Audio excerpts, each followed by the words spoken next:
Hey, Chad Tomaschefski here with TSI Today. We're going to jump into the roundtable. Come on, let's get it on. I'm Chad Tomaschefski, Chief Growth Officer with Tridon Communications. We're talking to industry leaders about the technology that's changing their business. This is TSI Today. Hey guys, thanks again for coming back and joining us, our proverbial roundtable.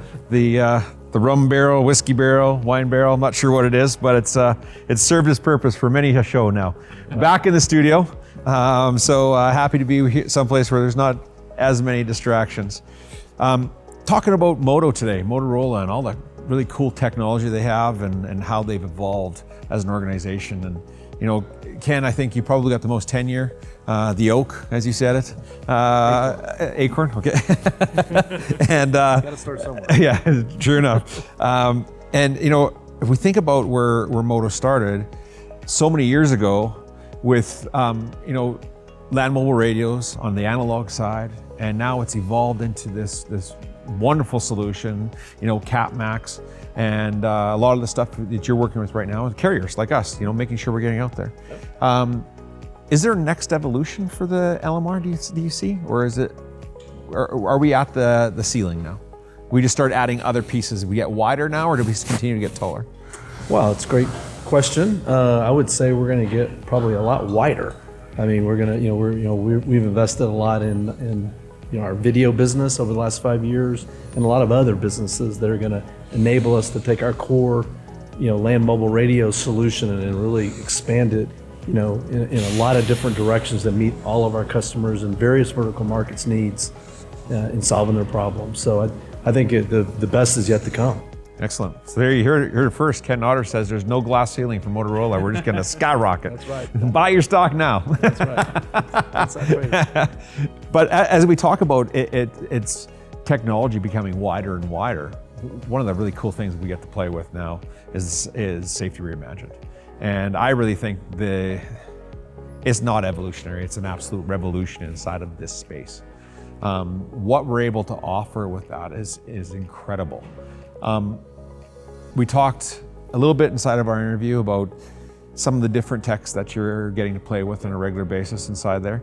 How much more is going to be closely linked with all the rest of the portfolio of Motorola? How many other things are we going to see in the near future, do you think? Well, I think, kind of piggybacking off of Ken, right? The sky's really the limit here, right? Because as we continue to evolve in the new technology-driven space, right? Everything's starting to become more and more connected and providing that kind of valuable situational awareness.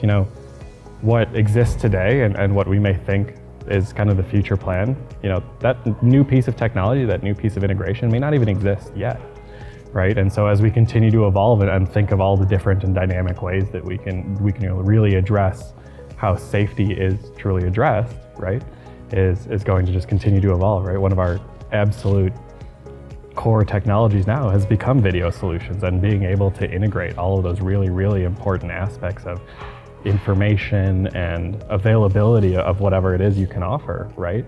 How many times, maybe 20 years ago we thought, oh, who needs text messaging, right? Well, I've got a phone already, but now I can use my phone and control my washing machine. I can get inputs on pretty much everything I need. I can turn all my lights on and off, and that's generally pretty available, commercial technology. So I think you're doing this right now, but I want to clarify. A lot in the OT space, if I think of our industrial clients right now, that space, we really see our clients taking analytics from what's known as the data lake. So that data lake, you guys can harvest data or certain analytics that you want from there to input into Safety Reimagined so that you can yield a result that you're looking for. You can be honing in on a solution or honing in on a potential situation that could be a safety risk and identifying that. Absolutely. And it's absolutely doing that right now. Absolutely, and it's not necessarily new in terms of the different working pieces that may be available to your kind of commercial technologies, right? There are all kinds of different kind of SCADA or IoT type sensors that continually provide that updated information, but they've kind of existed as that kind of siloed technology, right? It does what it does and it's good at that. But how do we continue to bring that into everything so that everyone knows, everyone is aware, and that information is available to really make those true informed decisions, whether it is to obviously improve efficiency, improve safety, or even kind of guide how we manage even staffing levels, right? And where to put the appropriate people in the appropriate places. Now, Matt, a lot of this video analytics wouldn't happen without your gear.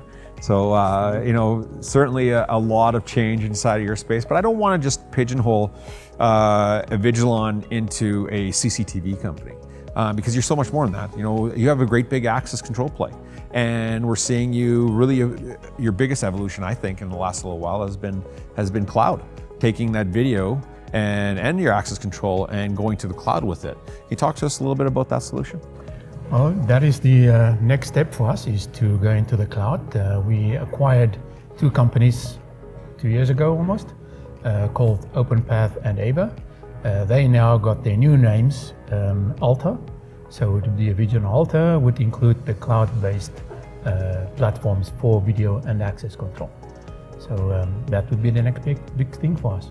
So technology is available anywhere, guys, right? I mean, crying out loud, Amazon. I can go to Amazon right now. If I needed some Wi-Fi access points, I could go to Amazon. I think I could probably get some push-to-talk radios on there. Not sure how good they are. I can go to Costco and get some cameras. I don't know, the quality of it maybe aren't as good, but these technologies, because they're available everywhere, it makes it hard for clients to decide what they should be using. Chad, I usually, when I hear people talk about Costco and they can buy their cameras there, I ask them, do you see Costco use those cameras? No, it's a Avigilon installed there. So that's a really good response. From here, we've got clients that are looking outside of the industrial space. We have clients on smart cities. So with smart cities, how can we incorporate all three of these products inside of a smart city? From a push-to-talk radio system, potentially on a network of a carrier like ours, making sure that we have license plates, yes, for sure, with cameras and access control, and then utilizing the Safety Reimagined software to aggregate all those different data points. When we think of smart cities, is there a play for this here? Is that where it was originally designed for? I think there are quite a number of places that it is largely designed for, right? Because when we think about, how we communicate or what we use communications for, when we think about Safety Reimagined, I think the first and foremost question that always kind of comes to mind is, how do you respond in the event of an emergency? But, really taking a step back, it's just, how do you respond at all, right? So when we talk about these smart cities and all of these kind of intelligent pieces of communication and availability of your data, right? You can add sensors to kind of your public infrastructure, right? Whether it is, your public utility trash, or maybe you do have a number of different cameras, whether they are LPR to make the city safer by obviously making sure everyone is kind of adhering to those kind of general ordinances of whatever they may be, or, making sure that, difficult to police areas or understaffed areas are covered, because now you have the safety of an Avigilon Unity or an Avigilon Ava, and the flexibility of a deployment, right? The amount of time and effort it takes to kind of install legacy infrastructure is now game-changing because of these different cloud pieces and the availability of your data and how we can ingest that and process that, right? Awesome. Well, gentlemen, I want to thank you for joining us here today. It's our pleasure. And being part of this. I think Tridon prides itself on being a solutions provider. Always finding a solution to issues that we find in our daily basis. And often that comes back to technology. And it's great to have partners like Motorola to provide us solutions like that. So thank you again so much for being part of this. Well, thank you for your business. Thanks again, guys. Appreciate you having us. Hey, it's Chad Tomaschefski with Tridon Communications here at TSI Today. I want to thank my guests again for being part of our roundtable panel. Always a pleasure to bring in more people to talk about technology and solutions that are here to make your life easier. Join us next time on TSI Today. Thanks for watching TSI Today. Catch up with us next time when we learn more about technology changing business today.